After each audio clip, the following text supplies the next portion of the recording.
My name is James Dixon. At the moment I am unemployed. I was doing cavity wall extractions. I learnt a lot of things to do with housing efficiency and like trying to lower the carbon by 2050, but around in the northeast 2035.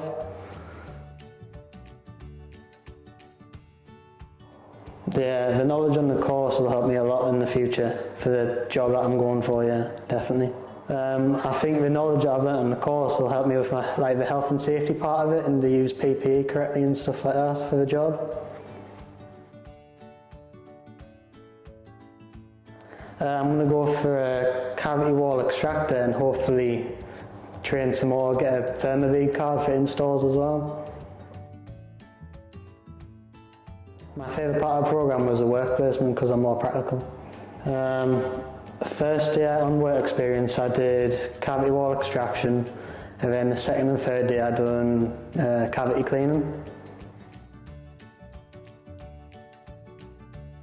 Yeah, definitely. I think it's a really good opportunity to learn, a new trade and hopefully help get into a career as well.